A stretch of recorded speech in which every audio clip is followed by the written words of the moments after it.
വയനാട് കുറുവയിൽ കാട്ടാനയുടെ ആക്രമണത്തിൽ കൊല്ലപ്പെട്ട ഇക്കോ ടൂറിസം താൽക്കാലിക ജീവനക്കാരൻ പാക്കം സ്വദേശി പോളിന്റെ മൃതദേഹം ഇന്ന് പുൽപ്പള്ളിയിലെത്തിക്കും.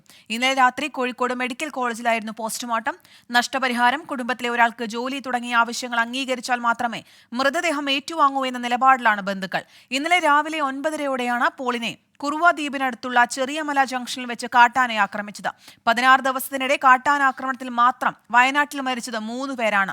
തുടർച്ചയായ വന്യജീവി ആക്രമണങ്ങൾ പ്രതിഷേധിച്ച് LDFും UDFും BJPയും ആഹ്വാനം ചെയ്ത ഹർത്താൽ ജില്ലയിൽ തുടങ്ങി.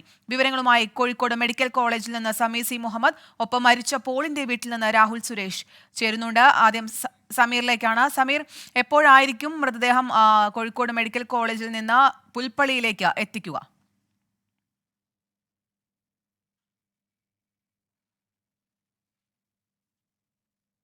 പോളിന്റെ മൃതദേഹം കോഴിക്കോട് മെഡിക്കൽ കോളേജിലെ മോർച്ചറിയിൽ നിന്ന് പുറത്തേക്ക് ഇറക്കുക, തുടർന്ന് പുൽപ്പള്ളിയിലേക്ക് കൊണ്ടുപോകും. അവിടെയുള്ള ഒരു പ്രതിഷേധത്തിൻ്റെയൊക്കെ സാധ്യത നിലനിൽക്കുന്ന ഒരു ഘട്ടം കൂടിയുണ്ട്. ഇപ്പോൾ അതിൻ്റെ നടപടികളുടെ ഭാഗമായിക്കൊണ്ട് വനംവകുപ്പിലെ ഉയർന്ന ഉദ്യോഗസ്ഥർ ഉൾപ്പെടെ ഇവിടേക്ക് എത്തിയിട്ടുണ്ട്. കൺസർവേറ്റർ ധനേഷ് കുമാർ ഉൾപ്പെടെയുള്ളവരാണ് ഇവിടെ എത്തിയിട്ടുള്ളത്. ഏതായാലും 7 മണിയോട് കൂടിയായിരിക്കും മൃതദേഹം ഇവിടുന്ന് കൊണ്ടുപോവുക. ഇന്നലെ നമുക്കറിയാം രാവിലെ 9 മണിയോട് കൂടിയാണ് ഈ ഒരു സംഭവം ഉണ്ടാകുന്നത്. വലിയ രീതിയിലുള്ള ഒരു അപകടത്തിലാണ് വാച്ചറായിട്ടുള്ള പോൾ ചെന്നപ്പെട്ടത്. കാട്ടാനക്കൂട്ടത്തിലേക്ക് ചെന്നപ്പെടുന്ന ഒരു ഘട്ടമുണ്ടാകുന്നു. തിരിച്ചോടാനുള്ള ശ്രമത്തിനിടെ വീണു പോവുകയും അതിൽ കാട്ടാന നെഞ്ചിൽ ചവിട്ടുകയും ഗുരുതരമായി പരിക്കേൽക്കുകയും ചെയ്തു. മാനന്തവാടിയിലെ ആശുപത്രിയിൽ എത്തിച്ചെങ്കിലും പിന്നീട് കോഴിക്കോട് മെഡിക്കൽ കോളേജിലേക്ക് റെഫർ ചെയ്തു. കോഴിക്കോട് മെഡിക്കൽ കോളേജിലേക്ക് കൊണ്ടുവന്ന് 3:25 കൂടെ ഗുരുതരാവസ്ഥയിൽ തുടരുന്നുണ്ട്. 3:25 മരണം സംഭവിച്ചു. നമുക്കറിയാം വയനാട്ടിൽ അജീഷിന്റെ ഒരു മരണത്തിന്റെ പശ്ചാത്തലം, കാട്ടാനാക്രമണത്തിൽ ഒരാൾ കൊല്ലപ്പെട്ട് അജീഷ് കൊല്ലപ്പെട്ടതിന്റെ വേദനയും അതിന്റെ പ്രതിഷേധമൊക്കെ നിലനിൽക്കുകയാണ്. വാച്ചറായിട്ടുള്ള പോളിന്റെ ഈ ഇത്തരത്തിലുള്ള ഒരു മരണം കൂടെ സംഭവിക്കുന്നത്. വലിയ രീതിയിലുള്ള പ്രതിഷേധവും വലിയ ദുഃഖവും ഒക്കെ ഉണ്ടാകുന്ന ഒരു ഘട്ടമാണ്. അത്തരം ഒരു പശ്ചാത്തലത്തിൽ അതുമായി ബന്ധപ്പെട്ടുള്ള പ്രതിഷേധങ്ങളും വയനാട്ടിൽ ആരംഭിച്ചു. ഹർത്താൽ ഉൾപ്പെടെയുള്ള നടപടിയിലേക്ക് പോകുന്നു. ഏതായാലും അത്തരത്തിലുള്ള സംഭവങ്ങളുടെയൊക്കെ പശ്ചാത്തലത്തിൽ അനുകൂലമായിട്ടുള്ള ഒരു, അതായത് ഇത്തരം വന്യജീവി ആക്രമണങ്ങൾ തടയുന്നതിനുള്ള നടപടികൾ ഉണ്ടാവണമെന്നുള്ള ആവശ്യം ശക്തമാകുകയാണ്. ഒപ്പം തന്നെ പോളിന്റെ കുടുംബത്തിന് അർഹമായിട്ടുള്ള നഷ്ടപരിഹാരം വേണമെന്നുള്ള ആവശ്യം ഉന്നയിക്കുന്നത്.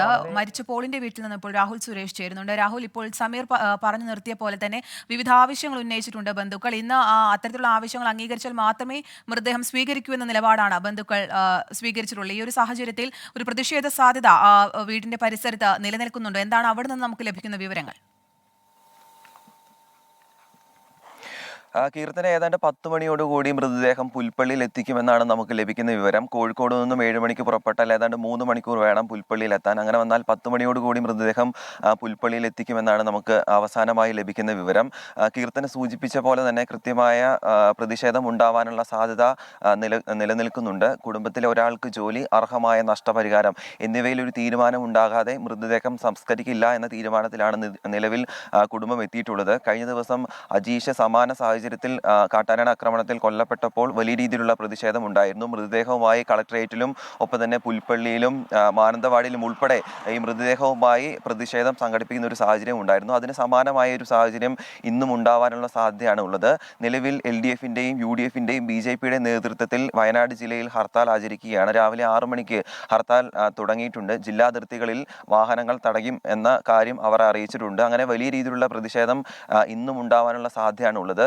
സ്വാഭാവികമായും ജനങ്ങളുടെ വികാരം തള്ളിക്കളയാനാവില്ല. കാരണം കഴിഞ്ഞ 3 ആഴ്ചയ്ക്കുള്ളിൽ 3 മനുഷ്യ ജീവനുകളാണ് വയനാട്ടിൽ മാത്രം പൊലിഞ്ഞിട്ടുള്ളത്. ആദ്യം തോൽപ്പെട്ടിയിലും ഒപ്പം തന്നെ കഴിഞ്ഞ ദിവസം അജീഷ്, ഏറ്റവും ഒടുവിലാണ് പോള് മരിക്കുന്നത്. എന്താണെങ്കിലും വലിയ രീതിയിലുള്ള പ്രതിഷേധം ഇന്നും ഉണ്ടാവാനുള്ള സാധ്യതയാണ് ഉള്ളത്. കീർത്തന, ശരി. ഇന്നലെ കുറുവ ദ്വീപിലുണ്ടായ കാട്ടാനാക്രമണത്തിൽ മരിച്ച പോളിന്റെ മൃതദേഹം ഇന്ന് നാട്ടിലേക്ക് എത്തിക്കും. സമീസി മുഹമ്മദും ഒപ്പം രാഹുൽ സുരേഷുമാണ് കൂടുതൽ വിശദാംശങ്ങൾ നൽകിയത്.